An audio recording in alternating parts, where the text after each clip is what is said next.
Hi friends, ಎಲ್ಲರಿಗೂ ಸ್ವಾಗತ ಸುಸ್ವಾಗತ. ನಾನು ಇವತ್ತು ನಿಮ್ಮೆಲ್ಲರಿಗೂ ಹುಚ್ಚೆಳ್ಳು ಹಾಗೂ ಅಕ್ಷಯ ಬೀಜ ಯೂಸ್ ಮಾಡ್ಕೊಂಡು ಸೂಪರ್ ಅದನ್ನ ಟೇಸ್ಟಿ ಆದಂಥ ಚಟ್ನಿ ಪುಡಿ ಮಾಡೋದು ಹೇಳ್ಕೊಡ್ತಾ ಇದ್ದೀನಿ. ಬನ್ನಿ ಹೆಂಗೆ ಮಾಡೋದು ಅಂತ ಅನ್ಕೊಳ್ಳೋಣ. ಮೊದಲಿಗೆ ಅದರ ಇಂಗ್ರೀಡಿಯೆಂಟ್ಸ್ ನಾನಿಲ್ಲಿ 1 ಕಪ್ ಹುಚ್ಚೆಳ್ಳನ್ನ ತೊಗೊಂಡಿದ್ದೀನಿ, 3/4 ಕಪ್ಪು ಅಕ್ಷಯ ಬೀಜ ತೊಗೊಂಡಿದ್ದೀನಿ, 1 ಮುಷ್ಟಿ ಆಗೋಷ್ಟು ಒಣಮೆಣ್ಸಿಕಾಯಿ ತೊಗೊಂಡಿದ್ದೀನಿ, 1 ಬೆಳ್ಳುಳ್ಳಿನ ಈ ರೀತಿ ಬಿಡಿಸಿಟ್ಕೊಂಡಿದ್ದೀನಿ, ಒಂದು ಸ್ವಲ್ಪ ಕರಿಬೇವನ್ನ ಒಣಚಿಟ್ಕೊಂಡಿದ್ದೀನಿ ನಾನಿಲ್ಲಿ, ಒಂದು ಸ್ವಲ್ಪ ಹುಣಸೆಹಣ್ಣು ತೊಗೊಂಡಿದ್ದೀನಿ. ಇಲ್ಲಿ ಫ್ರೆಶ್ ಟೇಸ್ಟ್ ಇಂಗ್ರೀಡಿಯೆಂಟ್ಸ್ ಯೂಸ್ ಮಾಡ್ಕೊಂಡು ಒಂದು ಸೂಪರ್ ಚಟ್ನಿ ಪುಡಿ ಮಾಡ್ಕೊಳ್ಳೋಣ. ಬನ್ನಿ ಹೆಂಗೆ ಮಾಡೋದು ನೋಡೋಣ. ಫ್ರೆಂಡ್ಸ್, ಮೊದಲಿಗೆ ಇರೋದು ಬಾಣಲೆಗೆ 3/4 ಕಪ್ಪು ಅಕ್ಷಯ ಬೀಜನ ಹಾಕೊಂಡಿದ್ದೀನಿ. ಇದು ಸಿಡಿಯೋ ಚಟಪಟ ಅಂತ ಸಿಡಿಯೋ ತನಕ ಇದನ್ನು ರೋಸ್ಟ್ ಮಾಡಬೇಕು. ಡ್ರೈ ರೋಸ್ಟ್ ಮಾಡಬೇಕು. ಯಾವುದೇ ಕಾರಣಕ್ಕೂ ನೀವು ಇದಕ್ಕೆ ಎಣ್ಣೆ ಹಾಕ್ಬಾರ್ದು. ಡ್ರೈ ರೋಸ್ಟ್ ಮಾಡೋದ್ರಿಂದ ಇದು ನೀವು 1 ತಿಂಗಳು ಗಟ್ಟಲೆ ಬೇಕಾ ಸ್ಟೋರ್ ಮಾಡಿ ಇಟ್ಕೋಬೋದು. ಇದು ನೀವು ಯಾವುದನ್ನು ಹೈ ಫ್ಲೇಮಲ್ಲಿ ಇಟ್ಕೊಂಡು ರೋಸ್ಟ್ ಮಾಡಬಾರ್ದು. ಎಲ್ಲ ಲೋ ಫ್ಲೇಮ್ ಅಥವಾ ಮೀಡಿಯಂ ಫ್ಲೇಮಲ್ಲಿ ರೋಸ್ಟ್ ಮಾಡ್ಕೋಬೇಕಾಗುತ್ತೆ. ನೋಡಿ, ಈಗ ಇದು ಚಿಟಪಟ ಅಂತ ಸಿಡಿತಿದೆ. ಇದನ್ನ ಎತ್ತಿಟ್ಬಿಡೋಣ ಸಪ್ರೇಟಾಗಿ ಒಂದು ಪ್ಲೇಟಿಗೆ.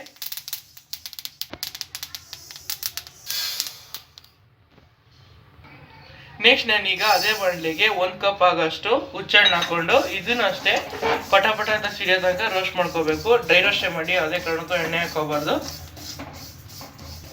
ಫ್ರೆಂಡ್ಸ್, ಈ ಡಿಶ್ ಅಕ್ಕಿ ರೊಟ್ಟಿ ಜೊತೆ, ರಾಗಿ ರೊಟ್ಟಿ ಜೊತೆ, ಚಪಾತಿ ಜೊತೆ ಏದ್ರ ಜೊತೆನೂ ಬೇಕಾದ್ರೆ ನೆಂಚ್ಕೊಂಡು ತಿನ್ಬೋದು. ಅಷ್ಟು ಸೂಪರಾಗಿ ಟೇಸ್ಟಿಯಾಗಿ ಸಕ್ಕತ್ತಾಗಿರುತ್ತೆ. ಇದನ್ನ ನೀವು ಪುಡಿನ ಹಾಕೊಂಡ್ಬಿಟ್ಟು ಮತ್ತೆ ಅದಕ್ಕೆ ಸಾಂಬಾರು ಅಥವಾ ಮೊಸರನ್ನ ಹಾಕ್ಕೊಂತೀವೋ ರೊಟ್ಟಿ ಜೊತೆ ತಿಂತಿದ್ರೆ ಸೂಪರಾಗಿರುತ್ತೆ. ಒಂದ್ಸರಿ ನೀವು ಮನೇಲಿ ಟ್ರೈ ಮಾಡ್ಕೊಂಡು ತಿನ್ ನೋಡಿ. ಇದನ್ನ ಹಳ್ಳಿ ಕಡೆ ಜಾಸ್ತಿ ಮಾಡ್ತಿರ್ತಾರೆ, ರೊಟ್ಟಿಗೆ ಇದನ್ನೇ ಜಾಸ್ತಿ ಯೂಸ್ ಮಾಡೋದು.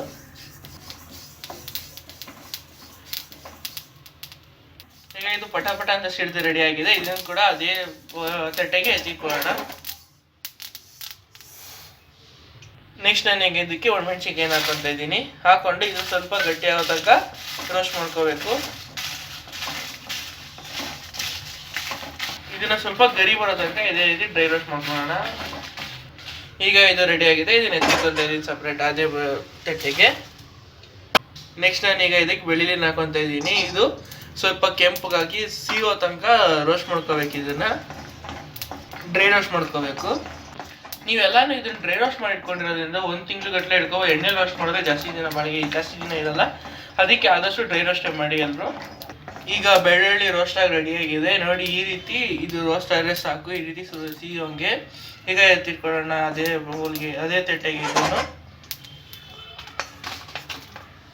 ನಾವು ಒಣಗಿರೋ ಕರಿಬೇವು ಹಾಕೋದ್ರಿಂದ ಸ್ವಲ್ಪ ಬಿಸಿ ಆದರೆ ಸಾಕು. ನೀವೇನಾದ್ರು ಹಸಿ ಕರಿಬೇವು ಹಾಕ್ತೀವಿ ಅಂದರೆ ಅದನ್ನ ಜಾಸ್ತಿ ರೋಸ್ಟ್ ಮಾಡ್ಕೊಳ್ಳಿ, ಇಲ್ಲಾಂದ್ರೆ ಒಣಗಿಸ್ಕೊಂಡು ಹಾಕೊಳ್ಳಿ.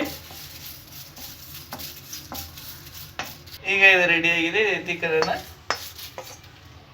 ಈಗ ಒಂದು ಸೈಡ್ನ ಒಂದು ಸ್ವಲ್ಪ ಬಿಸಿ ಮಾಡ್ಕೊಳ್ಳೋಣ ಇದನ್ನ.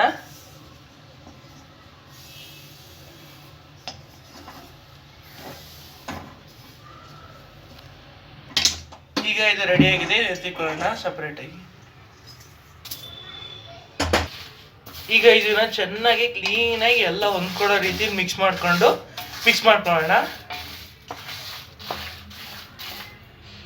ಈಗ ನಾನು ಇದಕ್ಕೆ ರುಚಿಗೆ ತಕ್ಕಷ್ಟು ಉಪ್ಪು ಹಾಕೊಳ್ತಾ ಇದ್ದೀನಿ. ಹಾಕೊಂಡು ಇದನ್ನು ಕ್ಲೀನಾಗಿ ಮಿಕ್ಸ್ ಮಾಡ್ಕೋಬೇಕು. ನೋಡಿ, ಈಗ ಇದು ಮಿಕ್ಸ್ ಆಗಿ ರೆಡಿ ಆಗಿದೆ. ಇದೊಂದು 2 ನಿಮಿಷ ತಣ್ಣಗಾಗಕ್ಕೆ ಬಿಡೋಣ. ಫ್ರೆಂಡ್ಸ್, ಈಗ ಇದು ತಣ್ಣಗಾಗಿ ರೆಡಿ ಆಗಿದೆ. ಇದನ್ನ ಮಿಕ್ಸಿ ಜಾರಲ್ಲಿ ನೀರು ಹಾಕ್ದಂಗೆ ಡ್ರೈ ಆಗಿ ಪೌಡರ್ ಮಾಡ್ಕೊಳ್ಳೋಣ ಬನ್ನಿ.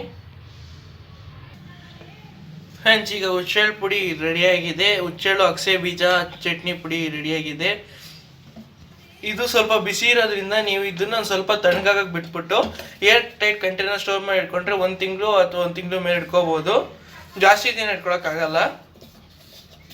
ಫ್ರೆಂಡ್ಸ್, ನೀವು ಇಲ್ಲಿ ತನಕ ವಿಡಿಯೋ ನೋಡಿದ್ದೀರ ಅಂದರೆ ವಿಡಿಯೋ ಇಷ್ಟ ಆಗಿರಲೇಬೇಕಲ್ಲ. ವಿಡಿಯೋ ಇಷ್ಟರಲ್ಲಿ ಲೈಕ್ ಮಾಡಿ, ಚಾನಲ್ ಸಬ್ಸ್ಕ್ರೈಬ್ ಮಾಡಿ, ಬೆಲ್ ನೋಟಿಫಿಕೇಶನ್ ಆಲ್ಗೆ ಸೆಟ್ ಮಾಡೋಂತ ಮರಿಲೇಬೇಡಿ. And thanks for watching.